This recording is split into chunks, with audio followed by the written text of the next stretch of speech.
সহিহ বুখারীর বর্ণনা, রাসূল করিম সাল্লাল্লাহু আলাইহি ওয়াসাল্লাম বলেন, মান সালাকা তরিকান ইয়ালতামিসু দীনান সাহহালাল্লাহু লাহু তরিকান ইলাল জান্নাহ। নবীজি বলেন, যদি কোনো ব্যক্তি কোনো রাস্তায় চলে, ইয়ালতামিসু দীনান, রাস্তায় চলার উদ্দেশ্য হলো দ্বীন অন্বেষণ করা, দ্বীন শিখা। কোন ব্যক্তি যদি দ্বীন শিখার জন্য কোন রাস্তায় চলে, সাহহালাল্লাহু লাহু তরিকান ইলাল জান্নাহ, আল্লাহ পাক ওই ব্যক্তির জন্য জান্নাতের পথকে সহজ করে দেন। সুবহানাল্লাহ। জান্নাতের পথ সুগম হয়ে যায়, জান্নাতের পথে অগ্রসর হয়ে যায় যে ব্যক্তি দ্বীন শিখার জন্য সংগ্রামগ্রসর হয়। কারণ দ্বীন শিক্ষা ছাড়া আমি আমল করতে পারবো না। এই জন্য দ্বীন শিক্ষা বহুত জরুরি। বিখ্যাত হাদিস, তালাবুল ইলমি ফারিজাতুন আলা কুল্লি মুসলিম, দ্বীনি ইলম অর্জন করা, অন্বেষণ করা, দ্বীন শিক্ষা, এটা হলো প্রত্যেক মুসলমানের উপর ফরজ। দ্বীনের মৌলিক জ্ঞান আপনাকে জানতেই হবে, সেটা শিখতেই হবে। বিখ্যাত সাহাবী হযরত আব্দুল্লাহ ইবনে ওমরের বর্ণনা, তিনি বলেন, মাজলিসু ফিকহি খায়রুন মিন 60 সানা, মিন ইবাদাতি 60 সানা। আব্দুল্লাহ ইবনে ওমর বলেন, একটা দ্বীনি মাসালা শিখা, দ্বীনি বিষয়ে জ্ঞান অর্জন করা 60 বছর নফল ইবাদত করার চেয়েও শ্রেষ্ঠ। সুবহানাল্লাহ। 60 বছর নফল ইবাদত করার চেয়েও শ্রেষ্ঠ দ্বীন অর্জন করা, ইলম অর্জন করা। কারণ ইলম ছাড়া আপনি আমল করতে পারবেন না। আমলের আগে ইলম লাগে। এই জন্য ইমাম বুখারী আলাইহিস রাহমাহ বুখারী শরীফের মধ্যে আমলের আলোচনার আগে কিতাবুল ইলম, ইলম অধ্যায় আছে। ইলম অর্জন করতে হবে। তো প্রিয় ভাইরা আমাদের, আল্লাহ পাক আমাদের যাদেরকে এই সহিহ নিয়তে যে কিছু দ্বীনি মাসআলা শোনা যাবে, এই উদ্দেশ্যে আগে আগে মসজিদে আসা বসার তৌফিক দান করেছেন, এজন্য আমরা আবারও শুকর আদায় করি, বলি আলহামদুলিল্লাহ। ইলম অর্জনের মূল উদ্দেশ্য হলো আমল। ইলম অর্জনের মূল উদ্দেশ্য কি ভাই? আমল ছাড়া ইলমের কোনো মূল্য নেই। ইলমের অনেক মূল্য, কিন্তু মূল হলো এই ইলম অর্জনের মূল ফজিলত হয়েছে আমলের কারণে। কিসের কারণে? যেমন ওযু করা অনেক সওয়াব, ফোঁটায় ফোঁটায় নেকি হয়, কিন্তু এর মূল কারণ হলো নামাজ। মূল কারণ কি? একজন ব্যক্তি প্রতিদিন ওযু করে কিন্তু কি পড়ে না, তাহলে কি ওযুর ফায়দা পাবে? ওযুর ফায়দা নিতে হলে আমাকে কি করা লাগবে? নামাজ পড়তে হবে। তখন ওযু আমার জন্য সওয়াবের কারণ। আল্লাহ পাক কোরআনে বলেছেন, যারা অনেক জ্ঞান, কিছু মানুষ অনেক জ্ঞান পণ্ডিত, কিন্তু কোনো আমল নাই, কি নাই কোনো। আল্লাহ পাক বলেন, এদের উদাহরণ আমার কিন্তু না, রাগ করবেন না। কামাসালিল হিমার ইয়াহমিলু আসফারা, বলে এদের উদাহরণ হলো এই গাধার মতো, যে গাধা তার পিঠে অসংখ্য বই পুস্তক বহন করে। গাধা পিঠের উপরে কি আছে? অনেক বই আছে, অনেক বই আছে, বিভিন্ন বই আছে। গাধার কি বই দ্বারা কোনো উপকার হয়? উপকার হয়। সে ওই বই থেকে উপকৃত হয় না। তাহলে এই বই বহন করে তার কোনো লাভ নাই, তার ব্যক্তিগত কোনো লাভ নাই। আল্লাহ পাক বলেন, যাদের খুব ইলম, অনেক জ্ঞান, কিন্তু হলো ওই গাধা। এই জন্য ভাই এলেমের মূল ফায়দা কিসের জন্য? আমলের জন্য। আল্লাহ পাক আমাদেরকে বেশি বেশি আমল করার তৌফিক দান করুন। আমি আজকে আপনাদেরকে সহজ 3টা আমল আলোচনা করব। আমল 3টে অত্যন্ত সহজ, একেবারেই সহজ, কিন্তু এর নেকি, এর ফজিলত অফুরন্ত, অগণিত, ভাষায় প্রকাশ করা। আল্লাহ সুবহানাহু ওয়া তাআলা আমাদের প্রতি দয়া করে এমন কিছু ছোট ছোট আমল রাখছেন। তার আমল তো হবে ছোট, কিন্তু তার তেজ হবে বরিশালের ঝাল আছে, ছোট ছোট, কিন্তু ওর গড়, ওর ঝাল অনেক বেশি। এরকম কিছু আমল আল্লাহ রাসূল হাদিসে বলেছেন, আল্লাহ তাআলা কোরআনেও বলেছেন। তার মধ্যে একটা অত্যন্ত সহজ আমল হলো নিয়তকে খালেস করা। নিয়তকে কি করা হয়? এটা হলো রাসূলের যত হাদিস আছে, যে হাদিসটা আমি খুতবার মধ্যে শুরুতে পড়েছি, হযরত ওমর ফারুক থেকে বর্ণিত, ইন্নামাল আ'মালু বিন্নিয়াত ওয়া ইন্নামা লিকুল্লি মা নাওয়া। এটা বুখারী শরীফের প্রথম হাদিস। ইন্নামাল আ'মালু বিন্নিয়াত, নিশ্চয় সকল কাজ নিয়তের উপর নির্ভর করে। কিসের উপর নির্ভর করে? ওয়া ইন্নামা লিকুল্লি মা নাওয়া, নিশ্চয় প্রত্যেক ব্যক্তির জন্য তাই রয়েছে যা সে নিয়ত করে, যা সে নিয়ত করে। ফামান কানাত হিজরাতুহু ইলাল্লাহি ওয়া রাসূলিহি, সুতরাং যদি কোনো ব্যক্তি হিজরত করে, তার দেশ থেকে অন্য দেশে যায় আল্লাহর জন্য, রাসূলের জন্য, ইসলামের জন্য, ফাহিজরাতুহু ইলাল্লাহি ওয়া রাসূলিহি, তার হিজরতটা আল্লাহর জন্যই হবে, রাসূলের জন্যই হবে। ফামান কানাত হিজরাতুহু ইলা দুনিয়া, আর যদি কোনো ব্যক্তি হিজরত করে দুনিয়ার জন্য, কোনো কিছুকে ছেড়ে দেয় দুনিয়ার জন্য, ইউসিবুহা, যেই দুনিয়াকে সে উপার্জন করবে, পাবে, আও ইলা ইমরাতিন, কোনো মহিলার জন্য, ইয়ানকিহুহা, তাকে বিয়ে করবে, ফাহিজরাতুহু ইলা মা হাজারা ইলাইহি, তাহলে তার হিজরত তার জন্যই হবে, তাকে কোনো প্রকার নেকি সওয়াব দেওয়া হবে না। এটা হলো হাদিসের সরল অনুবাদ। লক্ষ্য করেন, আল্লাহ তাআলা এবং রাসূল কারীম সাল্লাল্লাহু আলাইহি ওয়াসাল্লাম প্রত্যেকটা আমল আল্লাহর কাছে গ্রহণীয় হওয়ার জন্য নিয়ত বিশুদ্ধর কথা বলেছেন। নিয়ত কি হতে হবে? বিশুদ্ধ, একেবারে খালেস। খালেস নিয়ত, এটা আল্লাহর কাছে দামি। যখন কোনো ব্যক্তি অন্তরের মধ্যে ইখলাস থাকে, এই কাজটা দামি হয়। রাসূল বলেন, ইন্নাল্লাহা লা ইয়ানজুরু ইলা সুওয়ারিকুম ওয়া আমওয়ালিকুম, আল্লাহ তাআলা তোমাদের চেহারা দেখেন না, তোমাদের মাল দেখেন না, ওয়ালাকিন ইয়ানজুরু ইলা আ'মালিকুম ওয়া কুলুবিকুম, আল্লাহ পাক তোমাদের আমল দেখেন, তোমাদের অন্তর দেখেন। কি দেখেন? আমলের সাথে সাথে আমাকে নিয়ত শুদ্ধ করতে হবে। নিয়ত হলো কাকে বলে? নিয়ত বলা হয় অন্তরের ইচ্ছা। নিয়ত কাকে বলে? অন্তরের ইচ্ছা।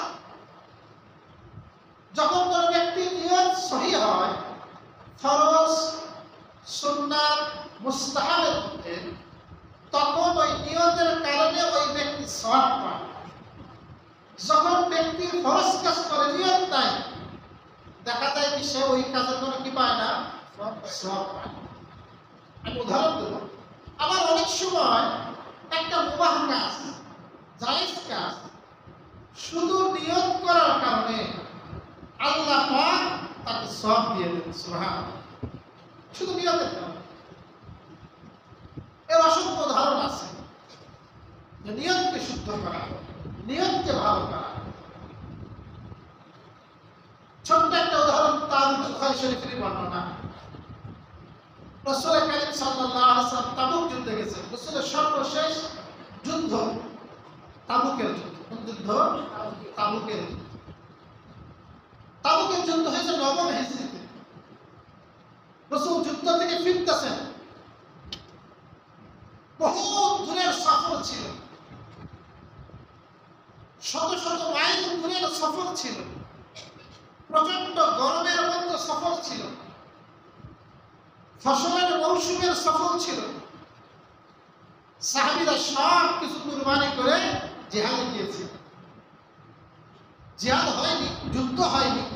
যখন ফিরে আসতেছেন, রাসূল বলেন, ফিরতি পথে মদিনাতে তোমাদের কিছু ভাই এমন আছে, তোমরা কোন উপত্যকা অতিক্রম করনি, কোন ময়দানে উপস্থিত হওনি, কিন্তু তারা তোমাদের সাথেই ছিল। সুবহানাল্লাহ।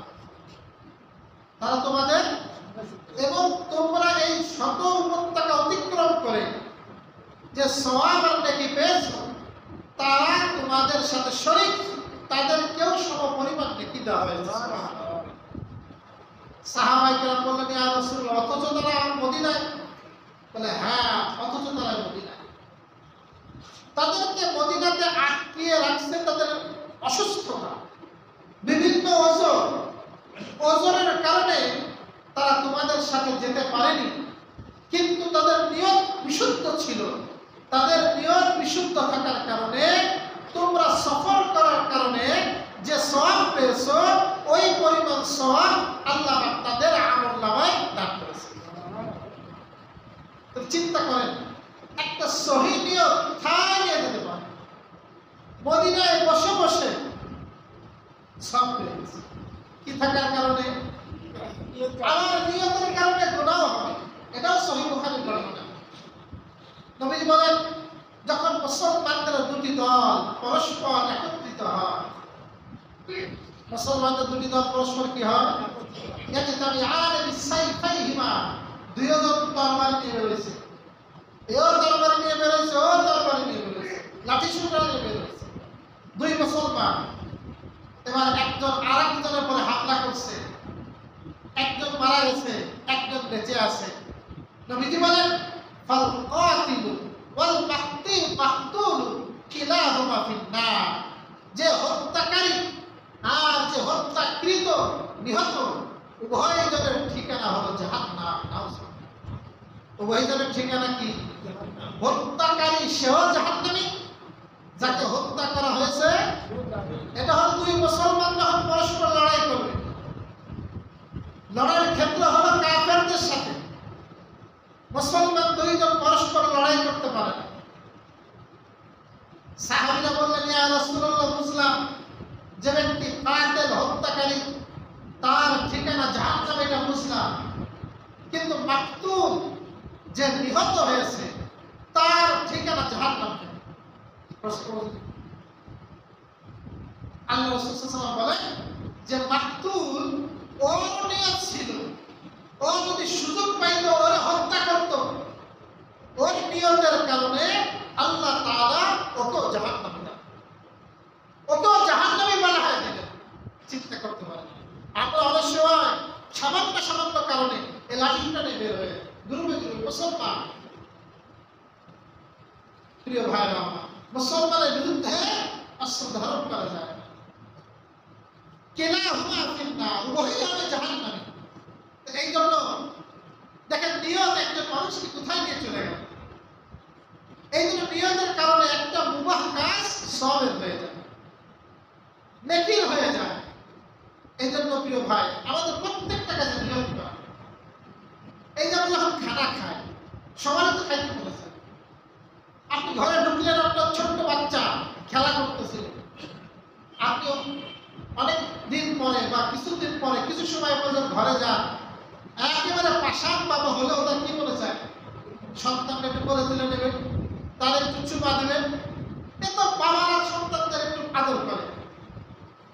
এখন আপনার এই যে মনে চাইছে, এই জন্য আপনি চুমা দিলেন আর করে তুলে নিলেন, মনে চাইছে আর খাইলেন, আপনার শুধু পেট ভরবে, আপনি আপনার অন্তর হয়তো শান্তি হবে সন্তানকে আদর করে, কিন্তু যদি আপনার নিয়ত না থাকে আপনি কিন্তু সওয়াব পাবেন কি পাবেন না।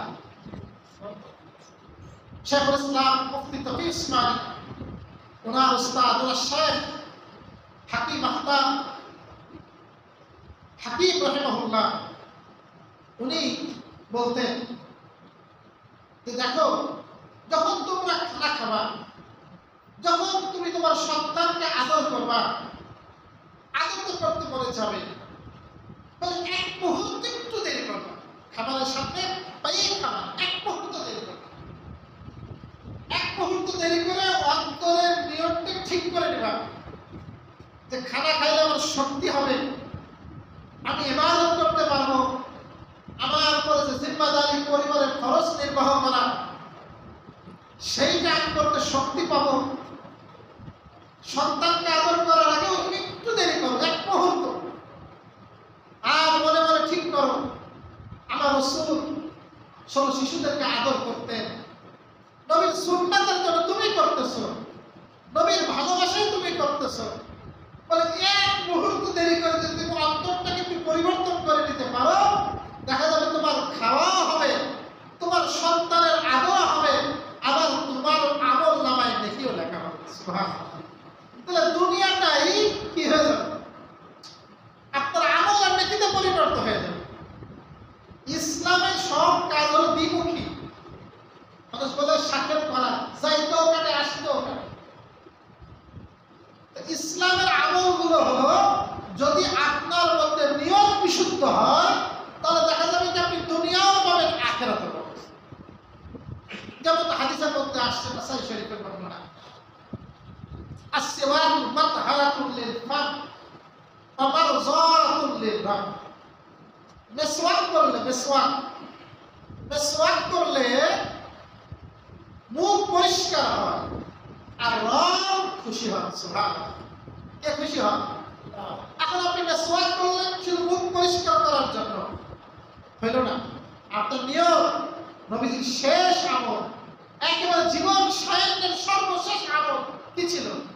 মিসওয়াক করা।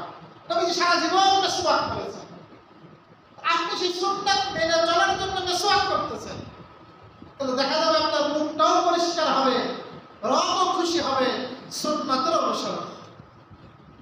দুই কাজ হয়ে গেল না? ওমর ফারুক রাদিয়াল্লাহু তাআলা আনহু একেবারে বিছানায়, আবু লুলু তার বাড়িতে জখম করেছে, উনি বিছানায় কাতর, মারা যাবে, অসুস্থ, রক্তাক্ত। ওই অবস্থায় এক ব্যক্তি আসছে, এক যুবক, ওনার দেখাশোনা করে চলে যাচ্ছে।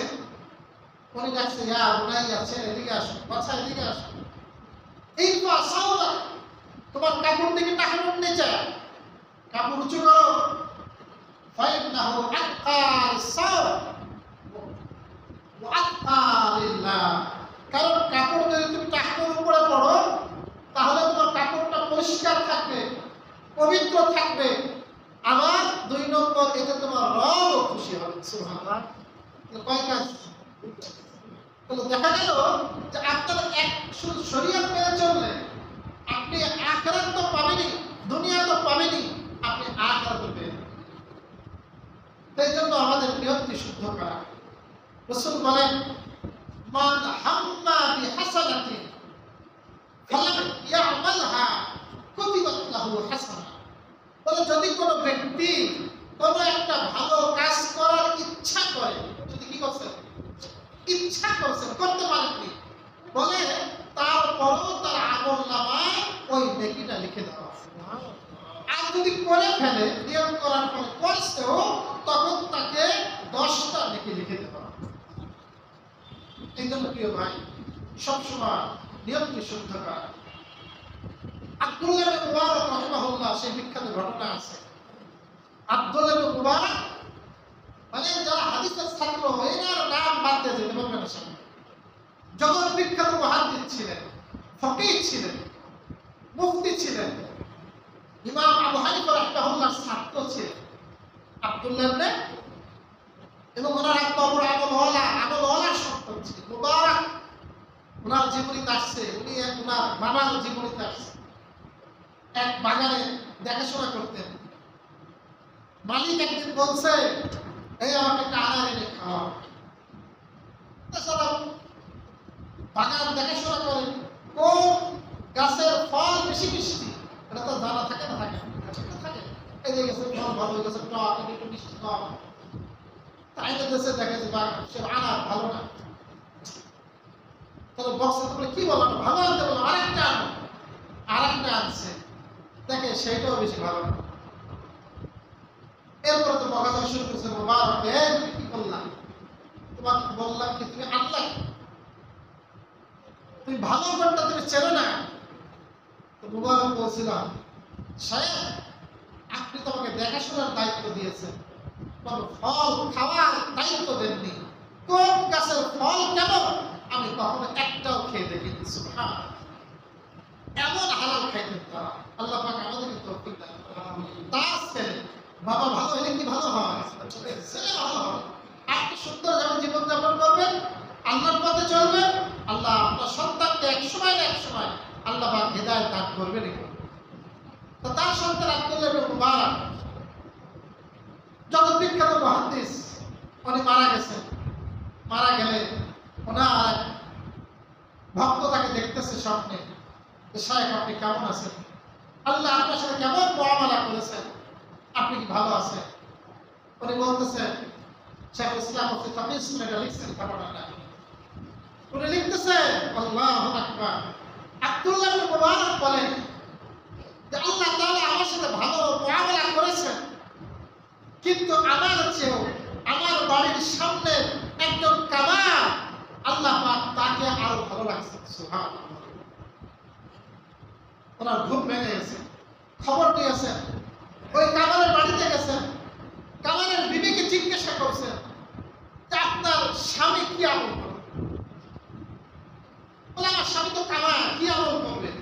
বলে না, আপনি বলেন কি আমল করতো? বলে আমার স্বামী হালাল ভাবে তো চলতো, হালাল তো খাইতো, সময় মতো 5 ওয়াক্ত নামাজ পড়তো, এমন হইতো না যখন ওনার উপরে লোহা গরম করেছে, লোহা গরম এখনই হাতুড়িতে মারলে তা খুঁততে হবে, তখন মুয়াজ্জিন আযান দিয়েছে, সঙ্গে সঙ্গে হাতুড়ির বাড়ি মারতেন না, সোজা মসজিদে চলে যেতেন। সুবহানাল্লাহ, এটা রাসূলের কিন্তু অন্যতম সুন্নাহ। আমাদের আয়েশা সিদ্দিকা রাসূল আমাদের সাথে থাকতেন, সংসারের কাজ করে দিতেন, আমাদের সাথে গল্প করতেন, কিন্তু যখনই আযান হয়ে যাইত আমরা কেমন যেন রাসূলের কাছে অপরিচিত হয়ে যাইতাম। আমাদের রাসূল আপনি চিনতেন না, রাসূল সঙ্গে সঙ্গে মসজিদে চলে যেতেন। হাইয়া আলাল ফালাহ শুনলে রাসূল কোথায় চলে যাইতেন? মসজিদে চলে যেতেন। তো আমার স্বামী ওই কঠিন অবস্থায় মসজিদে চলে যাইতেন, আর তার মধ্যে সারা জীবন আফসোস ছিল, আমার বাড়ির পাশে প্রতিবেশী আব্দুল্লাহ ইবনে মুবারক তিনি শেষ রাত্রে উঠে তাহাজ্জুদ করতেন, আমার স্বামী সেটা দেখতেন আর বলতেন, আব্দুল্লাহ ইবনে মুবারকের কত ফুরসত, কত সময়, কঠিন কোনো কাজ করা লাগে না, কায়িক পরিশ্রম করা লাগে না, সে শেষ রাত্রে উঠে তাহাজ্জুদ করতে পারে, দীর্ঘ সময় ইবাদত কাটাইতে পারে, কিন্তু আমি তো পারি না। আল্লাহ যদি আমার সুযোগ দিত, আমার যদি এমন সময় হইতো, আমিও তাহাজ্জুদ সময় কাটাইতাম, আমিও আল্লাহর জিকিরে সময় কাটাইতাম। এই আফসোস আমার স্বামীর মধ্যে সবসময় আছে। ওই বুজুর্গ বলতেছেন, তোমার স্বামীর ওই আমলের কারণেই আল্লাহ পাক তাকে ইবনে মুবারকের থেকেও শ্রেষ্ঠ মর্যাদা দান করেছে। এই জন্য ভাই, নিয়তকে শুদ্ধ করা, নিয়তের কারণে একজন মানুষ দামি হয়ে যায়।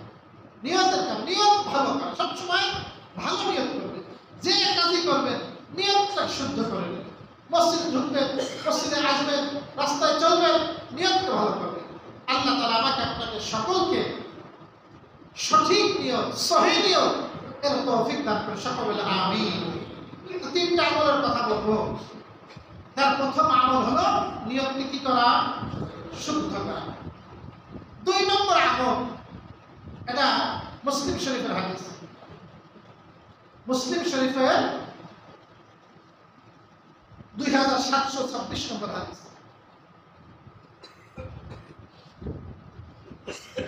সে হাদিসটা আপনাদের শোনানোর আগে আপনারা কষ্ট করে পড়েন। সুবহানাল্লাহি ওয়া বিহামদিহি আদাদা খালকিহি জিনাতা আরশিহি রিজা রাব্বিহি ওয়া মিদাদা কালিমাতিহি। আবার বলেন সুবহানাল্লাহি ওয়া বিহামদিহি আদাদা খালকিহি ওয়া রিজা নাফসিহি ورضا نفسه وزنة عرشه ومداد كلماته. আমরা আরেকবার পড়ি সুবহানাল্লাহি ওয়া বিহামদিহি আদাদা খালকিহি রিজা নাফসিহি ওয়া জিনাতা আরশিহি ওয়া মিদাদা কালিমাতিহি। এবার ফজিলতটা শুনে। নবীজি সাল্লাল্লাহু আলাইহি ওয়াসাল্লামের একজন স্ত্রীর নাম হলো জুয়াইরিয়া। কি নাম? জুয়াইরিয়া। নবীজির কয়জন স্ত্রী ছিল? আমাদের আম্মাজান কতজন? 11 জন। 11 জন। আমাদের আম্মাজান উম্মাহাতুল মুমিনিন, সমস্ত মুমিনদের মা। নবীর স্ত্রীগণ সমস্ত মুমিনদের মা। এনারা ছিলেন 11 জন। প্রথমে বিবাহ করেছেন খাদিজা। কাকে? খাদিজা। 2 নম্বরে হযরত সাউদা বিনতে জামআ, সিরিয়াল এটা। 3 নম্বরে আয়েশা। 3 নম্বরে আয়েশা। 4 নম্বরে হাফসা বিনতে উমর, উমরের মেয়ে হাফসা। 5 নম্বরে উম্মে সালামা। 5 নম্বরে উম্মে সালামা। সালামা। 6 নম্বর উম্মে হাবিবা। 6 নম্বর উম্মে হাবিবা। 7 নম্বর যায়েনব বিনতে খুজাইমা। যায়েনব বিনতে কয়টা গেল? 7টা। যায়েনব বিনতে জাহাশ। যায়েনব বিনতে জাহাশ। জুয়াইরিয়া 9 নম্বর জুয়াইরিয়া। 10 নম্বর সাফিয়া। 10 নম্বর সাফিয়া। আর সর্বশেষ বিবাহ করেছেন মাইমুনা। সর্বশেষ মাইমুনা। তো নবীজির মোট কতজন স্ত্রী? 11 জন স্ত্রী। এই 11 জন স্ত্রীর মধ্যে একজনের নাম হলো জুয়াইরিয়া। আপনারা শুধু আয়েশা ছিলেন, এর নাম কি? জুয়াইরিয়া। জুয়াইরিয়া মেয়ে হইলে নাম রাখবেন, নবীর স্ত্রীদের নামে নাম রাখবেন জুয়াইরিয়া। তো এই জুয়াইরিয়া রাদিয়াল্লাহু তাআলা আনহার ঘরে নবীজি ছিলেন। নবীজি শেষ রাতে তাহাজ্জুদ পড়লেন, ঘর থেকে বের হয়ে মসজিদে চলে আসলেন ফজরের নামাজের জন্য। যখন বের হয়ে আসে, এটা কিন্তু মুসলিম শরীফের হাদিস, দেখে হযরত জুয়াইরিয়া রাদিয়াল্লাহু আনহা এক জায়গায় বসে জিকিররত আমলে আছে। এরপরে নবীজি মসজিদে নববীতে গেছেন, নামাজ পড়েছেন। নবীজি সাধারণ অভ্যাস ছিল নামাজ ফজরের পড়ার পরে সূর্য ওঠা পর্যন্ত অপেক্ষা করতেন মসজিদে। এরপরে 2 রাকাত নামাজ পড়তেন সূর্য উঠে যাওয়ার 10-15 মিনিট পরে। এরপরে আসতেন, একে বলে ইশরাকের নামাজ। কিসের নামাজ? হাদিসের মধ্যে আসছে আত-তারগীব ওয়া তারহীব নামক হাদিসের কিতাবে, যদি কোনো ব্যক্তি ফজরের নামাজ পড়ে সুম্মা জালাসা, এরপরে বসে থাকে, আল্লাহর জিকিরে রত থাকে, বিভিন্ন জিকির আজকালে থাকে, হাত্তা ইয়াতলু আশ-শামস, এ পর্যন্ত যে সূর্য উদয় হয়ে যায়। সুম্মা কামা, এরপরে দাঁড়ায়, ওয়াইসাল্লি রাকাতাইন, আর 2 রাকাত নামাজ পড়ে। ইন কালাবা বিহাজ্জাতিন ওয়া উমরাতিন, সে যখন এই 2 রাকাত নামাজ পড়ে বাড়ি ফিরে, একটি কবুল হজ আর উমরার সওয়াব নিয়ে বাড়ি ফিরে। সুবহানাল্লাহ। তাহলে উমরা এবং হজের সওয়াব দান করা হয় যারা এই সকালে 2 রাকাত নামাজ পড়ে, এটা ইশরাকের নামাজ পড়ে। যারা সাহাবীদের আমল ছিল, নবীজির স্ত্রীরাও এই আমলটা করতেন। তো নবীজি এই নামাজ পড়ে কথাবার্তা বলে আবার বাড়িতে আসছেন। দেখেন আল্লাহর নবী স্ত্রীর জুয়াইরিয়া এখনো ওই যায় নামাজে ওই বসা আর জিকিররত আছে। সুবহানাল্লাহ। কেমন স্ত্রী ছিল! যাওয়ার সময় রত, আইসাও দেখছে কি আমাকে স্ত্রী তো অবস্থা হয়েছে, সে বুলেট করে এত দ্রুত নামাজ পড়ে, এত লম্বা সময় নবীজি বললেন, ও জুয়াইরিয়া, আমি যে এখান থেকে গিয়েছি এরপরে আবার আসলাম, তুমি কি এখানেই বসা ছিলা? বলে, হ্যাঁ এখানেই বসা ছিলাম, এখানেই বসা ছিলাম। রাসূল বলেন, তুমি বহুত আমল করছো, কিন্তু আমি মাত্র 4টা কালিমা 3বার পাঠ করছি। কয়টা কালিমা? 4বার। 4 কালিমা 3বার। বলে, লাকাদ কুনতু বা'দাকি 4 কালিমাতিন 3 মাররাত। আমি তোমার পরে 4টা কালিমা 3বার পাঠ করেছি। লাউ হুসিনা বিমা কুতা মুনসুল ইয়াউম লাউ হাসানাতুহুন্না।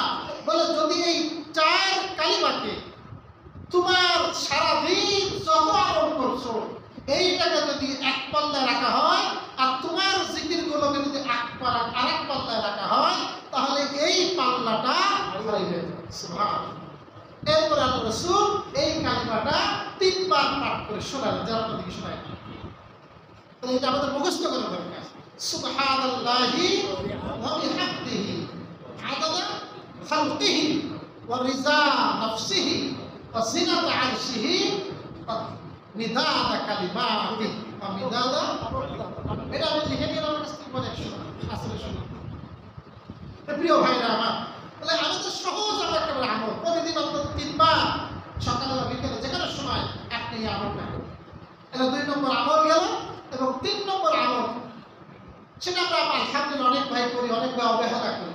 সেটা হলো প্রত্যেক ফরজ নামাজের পরে 33 বার সুবহানাল্লাহ, 33 বার আলহামদুলিল্লাহ, 33 বার আল্লাহু আকবার, 33 বার। গরীব সাহাবীরা নবীজির কাছে আসলেন, এটা সহিহ বুখারীর বর্ণনা। এসে বললেন, ইয়া রাসূলুল্লাহ, ধনী সাহাবীরা সব নেকি নিয়ে গেল।